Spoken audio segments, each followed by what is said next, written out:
In order to verify that a function is one-to-one, we have to make sure that it passes the horizontal line test. Now, if you want to graph this on your calculator to see what the graph looks like, that would be fine. I know what a graph of x to the third is going to look like roughly. This graph is going to look roughly like so. And if you don't believe me, then graph it on your calculator and you can see that I'm right.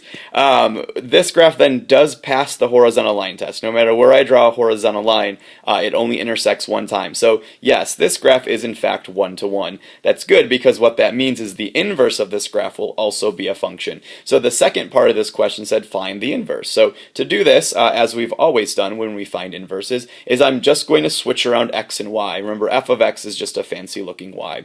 So if I rewrite this problem with x and y flip-flopped, I get x equals 2y to the third and then plus 4. And even though this technically is the inverse function, we always like our functions to say y equals. So I'm going to go ahead and rearrange this one and solve for y. So I'll do this the same way we've always done things. Go ahead and subtract 4 from both sides.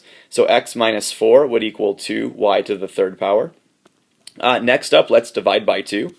And I'm just going to do the whole side divided by 2. So I end up with x minus 4 over 2 equals y to the third power. To get rid of a third power, I'm going to take a cube root to do that. So I'll take a giant cube root of this other side, and then a cube root over here.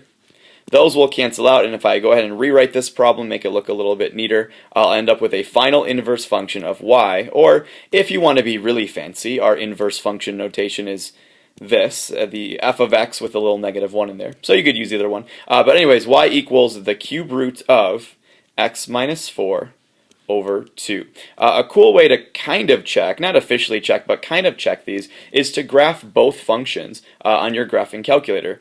Graph your inverse function and graph your original function. And if you've found the correct inverse, what will always happen is your graphs are always going to be symmetrical about the line y equals x. So some of these look really cool. If you're into art and pretty things like that, you can try graphing some of these. And it doesn't necessarily prove it, but if you see that you're completely not symmetrical, it's probably a good indication that you've done something incorrect as you found the inverse.